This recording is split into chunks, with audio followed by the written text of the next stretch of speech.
We're all taught from day one that being nice is basically the golden rule, right? Just smooth things over, don't rock the boat, keep everybody happy. But what if that's actually terrible advice? Today we're going to dig into the surprisingly high cost of being nice. Think about it. In our offices and our lives, we put this huge premium on superficial harmony. We look at a quiet room and we think, great, everything's fine. But so often that silence isn't peace at all. It's fear. So we're going to challenge that whole idea head on. And I want to ask a pretty provocative question. What if this constant pressure to be nice isn't just a little unproductive? What if it's actively dangerous for your team, your company, and maybe even for your own health?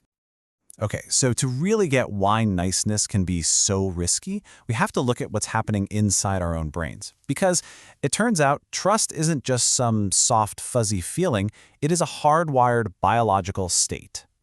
It really all comes down to this battle between two super powerful chemicals.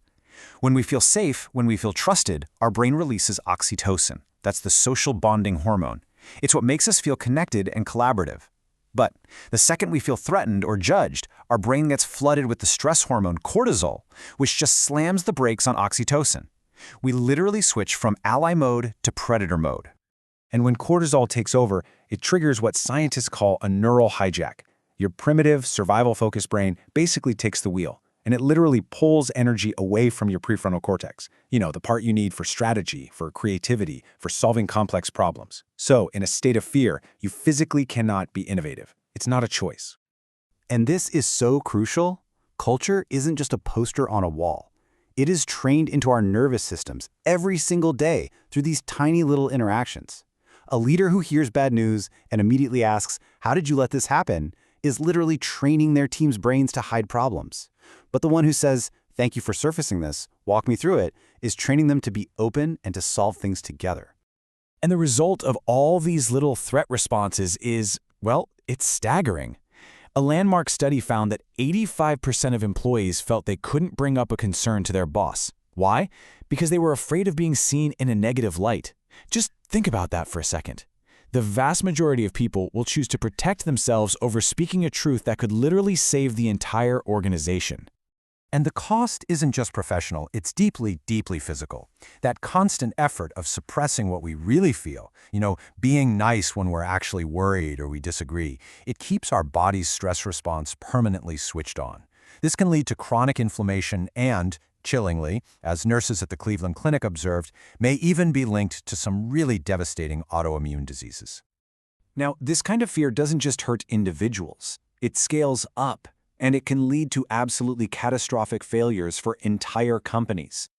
Remember Nokia? They completely dominated the mobile phone market. But internally, their middle managers were terrified to tell senior leadership the honest truth, that their technology was no match for this new little device called the iPhone. That culture of niceness, of not delivering bad news up the chain, led directly to the company's collapse. Or look at Wells Fargo. The relentless pressure to hit these impossible sales goals created a culture of extreme fear. And instead of admitting the targets were totally unrealistic, thousands of employees ended up creating millions of fraudulent accounts. This wasn't a case of a few bad apples. It was the entire forest that was poisoned by fear. So what is the antidote to a fearful culture where everyone's just too nice to disagree? Well, it's a truly inclusive one. And the data here is just undeniable. Diverse teams don't just feel better, they perform way better. McKinsey found that ethnically diverse teams are a whopping 35% more likely to outperform their competitors. You see, diversity isn't some buzzword. It's a strategic weapon against the blindness that fear creates. So if niceness is the disease, what's the cure? Well, it's not about being a jerk or creating conflict just for the sake of it. It actually starts with a really simple but profound shift in our vocabulary and our mindset. This right here gets to the absolute core of it. Nice is rooted in fear. It's all about immediate comfort, even if that means hiding from reality. Kindness, on the other hand, is rooted in truth. It's about doing what's right for the long term, even when it's uncomfortable. Think of a surgeon resetting a broken bone. It's painful in the moment, but it is absolutely necessary for healing. The real goal here isn't to be nice. It's what Harvard professor Amy Edmondson has famously defined as psychological safety. This is the bedrock of every single high-performing team on the planet.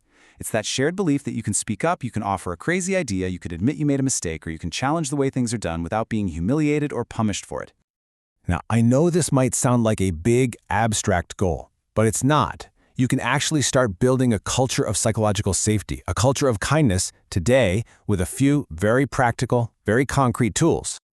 Okay, first, a simple exercise for you. For the next 2 weeks, just observe yourself. What is your gut reaction when someone brings you bad news, or when they disagree with you? Do you get defensive? Do you shut them down? The goal is just to notice that threat response and then consciously practice a new script, one that signals safety instead. Second, pick just one of your recurring meetings and change the rules of the game.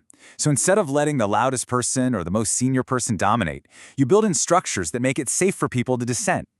You could start with 5 minutes of silent, anonymous writing about all the risks. Or you could assign someone the official job of being the devil's advocate. The point is, you're not changing personalities, you're changing the process to make telling the truth cheaper than staying silent. So let's end with this. The invoice for a culture of niceness always, always comes due. It shows up as failed products, as preventable scandals, as burnt-out people. True alignment, the kind that builds resilient, powerful teams, requires honesty. Because anything less than that, well, it's not really culture at all. It's camouflage. And it's hiding you from a reality that will, eventually, find you.